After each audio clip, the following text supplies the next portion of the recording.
This was also going to a fair number of meetings about this in my time in government. I was going to those Aboriginal Employment Development Conferences, a number of different conferences, nationally and locally. And you break out into groups. And so you'd be with, you know, Robin's Donuts and Safeway and private sector people as well as government people.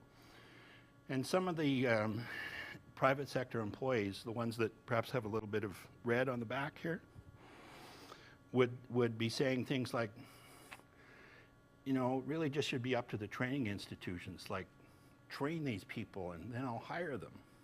I don't want to bother going through all this stuff. Like family issues and holistic career, I mean, they don't even want to hear those words, right?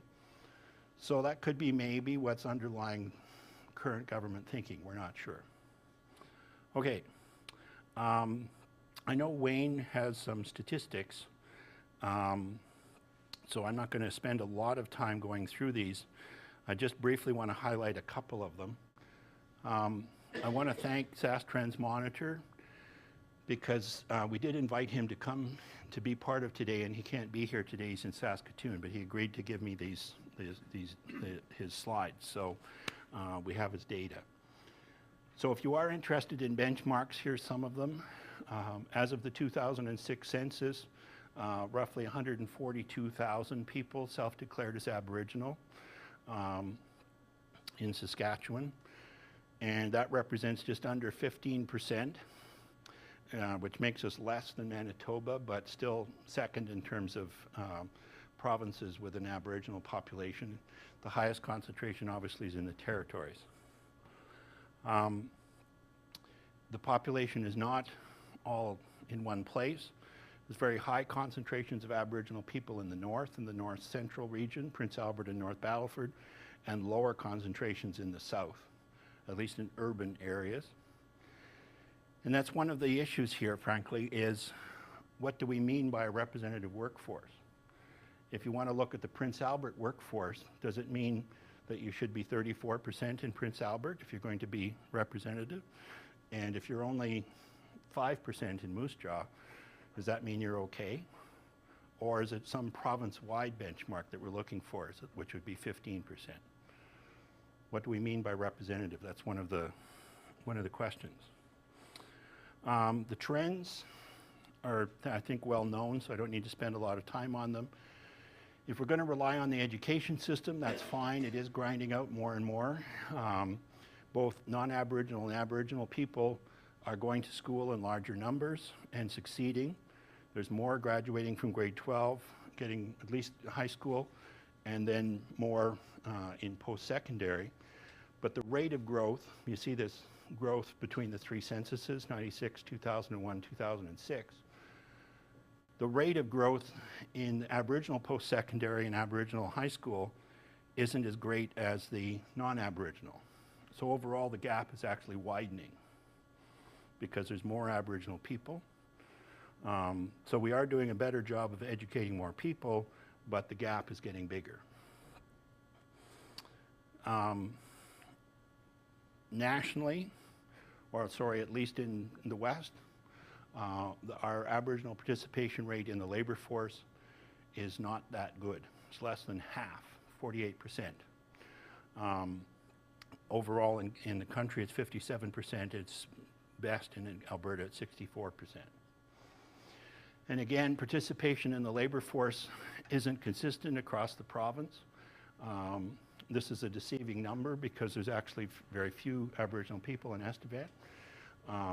But when you get into these larger concentration areas like North Battleford and Prince Albert, we're around 55, 57% participation in the labor force.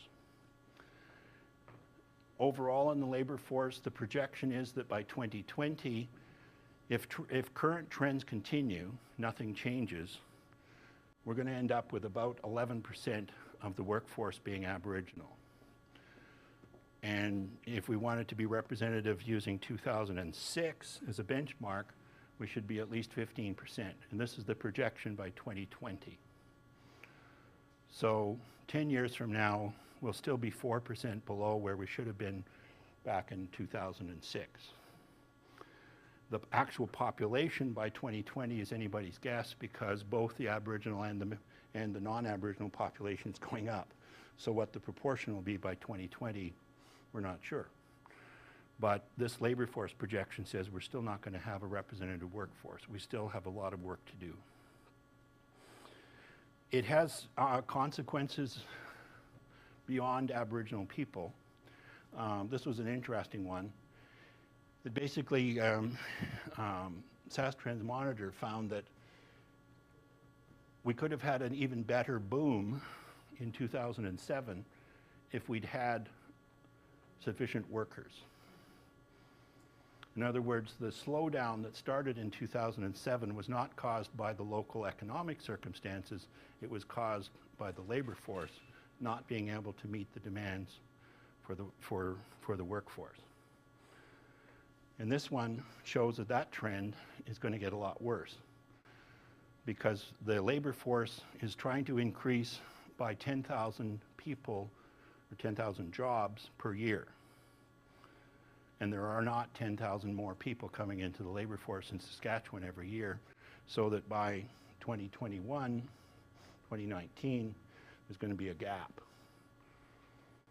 Now, people who are trying to look at the province of Saskatchewan's economy can draw two conclusions from this. One is, oh darn, we're going to have to import a lot of people. We need more immigrants. Or, you can go back to previous slides, you might want to improve these numbers.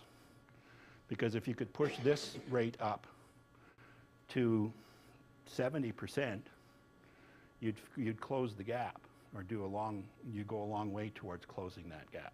In other words, there's enough surplus capacity in the Aboriginal labor force to meet that demand. I think the do-nothing option is immoral. I don't know how else to say it. To simply wash your hands and say, we're going to leave the workforce development to employers and the training institutions, which is what we did mostly up until the 1990s.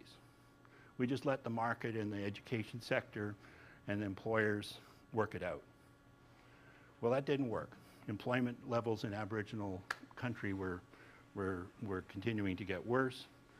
And we saw when these initiatives did start in the 90s and up to this year, that they were starting to make a difference. Perhaps it's not as much as we hoped, but they were making a difference.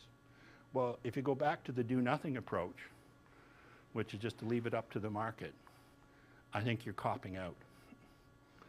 And I don't think that's a moral position for a government to take.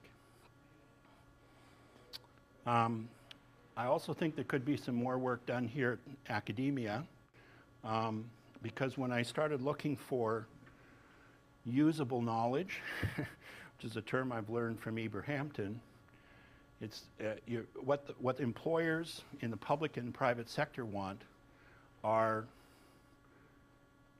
knowledge they can use. And there's all kinds of descriptive literature that talks about how to achieve diversity in the workplace. But it's not applied knowledge. It doesn't have any coherence for employers. And this particular study by Pitts and Wise drew that conclusion quite strongly. Also, it's quite dangerous to just count on our training institutions to crank out an Aboriginal representative workforce, because with the exception of the Aboriginal institutions that we know about, like First Nations University, that are comparatively small in the overall system, they are not producing a representative workforce because they don't have a representative student population. So even if you rely on the graduates to somehow produce a representative workforce, you're not going to get there. And I guess my final thought before I turn it over to Wayne is to ask the policy question. The strategic system-level approaches with these targeted investments that the federal and provincial governments were making seem to have been working. So why are we not continuing?